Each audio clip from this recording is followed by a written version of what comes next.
नमस्कार, मैं हूं नारायण शर्मा और आप देख रहे हैं AINS न्यूज़ 24 चैनल। अब खबरें विस्तार से। छत्तीसगढ़ में इन दिनों बादाम वाले मामले की खूब चर्चा है। आम जनमानस में ये चर्चा है कि बादाम बिखेरते ही गुम हुई फाइल छुट्टी के दिन भी मिल जाया करती है। पूरा मामला बिलासपुर जिले के हाउसिंग बोर्ड विभाग से जुड़ा है। यहाँ संपदा विभाग की सहायक प्रबंधक पूनम बंजारे की टेबल पर एक युवक ने साल भर भटकने के बाद याददाश्त बढ़ाने के लिए बादाम बिखेर दिया। मामले ने इतना तूल पकड़ा कि पूनम बंजारे SP ऑफिस तक शिकायत लेकर पहुंच गई। वहीं इधर युवक की फाइल छुट्टी के दिन मिल भी गई, लेकिन पूनम को मुख्यालय अटैच कर दिया गया। पूरे मामले में पूनम की शिकायत पर SSP ने कहा कि शिकायत के लिए अलग विभाग है, लेकिन युवक की हरकत IT एक्ट का उल्लंघन है। देखिए, जो इन्होंने आवेदिका ने शिकायत की है बंजारे मैडम ने, उसमें उन्होंने कहा है कि किसी जो प्रार्थी है उसका काम कोई रुका हुआ था और उसके लिए वो लगातार आ रहा था, लेकिन इनके द्वारा उसको 2-3 बार सूचना भी दी गई, इसके बावजूद वो नहीं पहुंचा था। जहाँ तक बात है, कोई फाइल नहीं मिल रही थी, जो कि बाद में मिल गई है, तो उसमें ये कार्रवाई होती, लेकिन इनको प्रॉपर जो विभागीय अधिकारी हैं उनके समक्ष जाके शिकायत करना था। इस तरीके से किसी महिला अधिकारी या कर्मचारी का वीडियो वायरल नहीं करना चाहिए। वो निश्चित रूप से IT एक्ट में अपराध की श्रेणी में आता है। ये देखेंगे, उसको थाना प्रभारी को लिखा है, जांच करके देखें उसमें ऐसी क्या परिस्थितियां हैं और क्यों ये इस तरीके की घटना घटित हुई है। राजधानी रायपुर में लगातार बढ़ रही आपराधिक गतिविधियों पर रोक लगाने के उद्देश्य से रायपुर पुलिस ने मिडनाइट कॉम्बिंग गश्त अभियान चलाया, जिसमें 20 वारंटियों को दबोचा गया और 32 संदिग्धों पर प्रतिबंधात्मक कार्रवाई की गई। इस ऑपरेशन में लगभग 55 से अधिक अपराधियों के विरुद्ध गिरफ्तारी और कानूनी कार्रवाई सुनिश्चित की गई। पुलिस अधिकारियों ने बताया कि इस प्रकार के सघन अभियान भविष्य में भी जारी रहेंगे।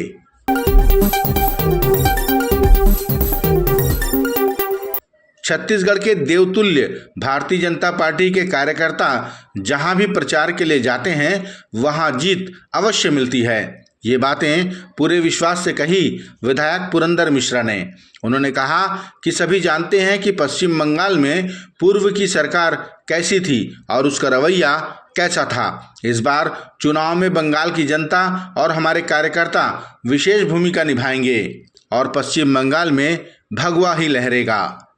कि छत्तीसगढ़ के जाबाज देवतुल्य कार्यकर्ता जहाँ भी जाते हैं वहाँ की सरकार बनती है। बिहार में गए, बिहार में सरकार बनी, उड़ीसा गए, उड़ीसा में सरकार बनी। इस समय जी जान से लगे हैं कि दीदी को पश्चिम बंगाल से बाहर करें, और हमारी इच्छा भी है, क्योंकि जितना अराजकता, जितना व्यभिचार, जितना अनाचार, जनता के प्रति जवाबदेही नहीं होने का जो काम है वो तृणमूल कांग्रेस करती है। इसलिए इस समय भारतीय जनता पार्टी का आना बहुत ही आवश्यक है और सभी कार्यकर्ता लगे जी जान से, और निश्चित तौर पे बंगाल में, असम में हमारी भारतीय जनता पार्टी आएगी, सरकार बनाएगी। ये कल राहुल गांधी ने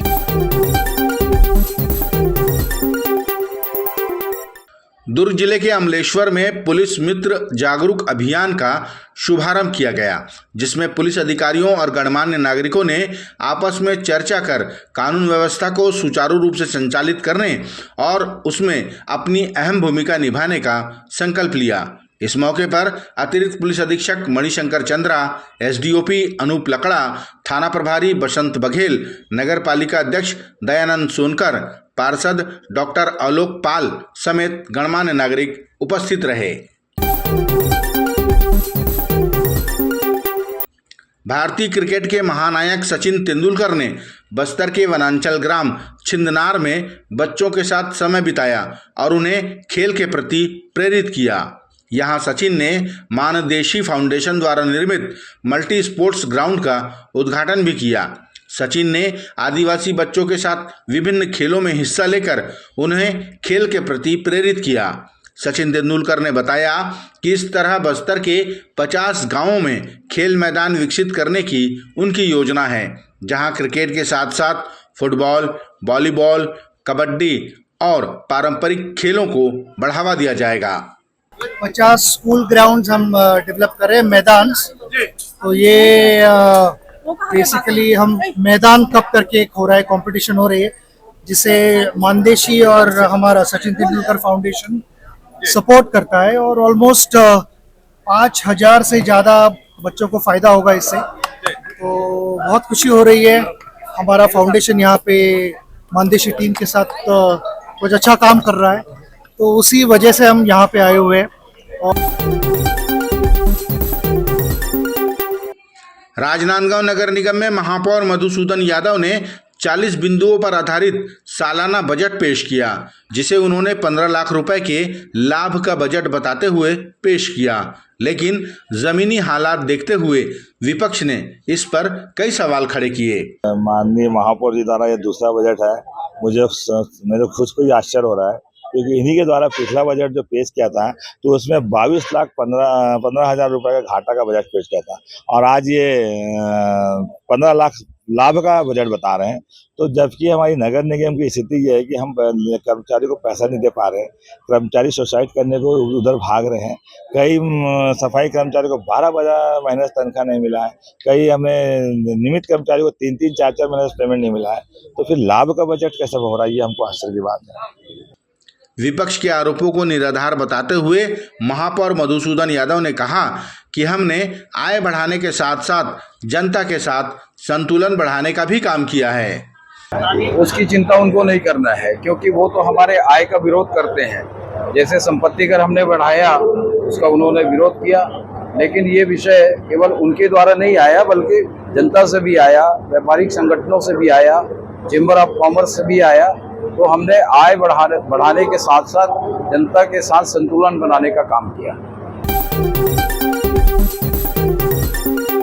छत्तीसगढ़ के उप मुख्यमंत्री अरुण साव ने कहा कि पश्चिम बंगाल के प्रथम चरण के मतदान में जो रुझान नजर आ रहे हैं वो साफ दिखा रहा है कि वहां की जनता इस बार भयमुक्त सरकार बनाना चाहती है, इसलिए वो खुद भयमुक्त होकर मतदान करने आगे आ रही है। पश्चिम बंगाल के लोगों का जो वोट दिख रहा है और सवेरे से जो वोटिंग का ट्रेंड है वो बहुत स्पष्ट और साफ है कि पश्चिम बंगाल से ममता दीदी का टाटा बाय बाय होने वाला है।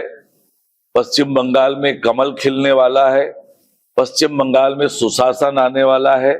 पश्चिम बंगाल के बेटियों को, माताओं को सुरक्षा मिलने वाली है, उनकी सशक्तिकरण होने वाला है। पश्चिम बंगाल के नौजवानों के सपने साकार होने वाले हैं। ये स्पष्ट रूप से आज के मतदान से दिख रहा है। पश्चिम बंगाल में कमल खिलने वाला है, दीदी का राज जाने वाला है। ये थे आज के प्रमुख समाचार। आप देख रहे थे हमारा लोकप्रिय यूट्यूब चैनल AINS न्यूज़ 24। अब हमें इजाज़त दीजिए। कल तक रोजाना की ताज़ा खबरों के लिए आप देखते रहिए हमारा लोकप्रिय यूट्यूब चैनल। हमारे यूट्यूब चैनल को लाइक, सब्सक्राइब और बेल आइकन का बटन दबाना ना भूलें। नमस्कार।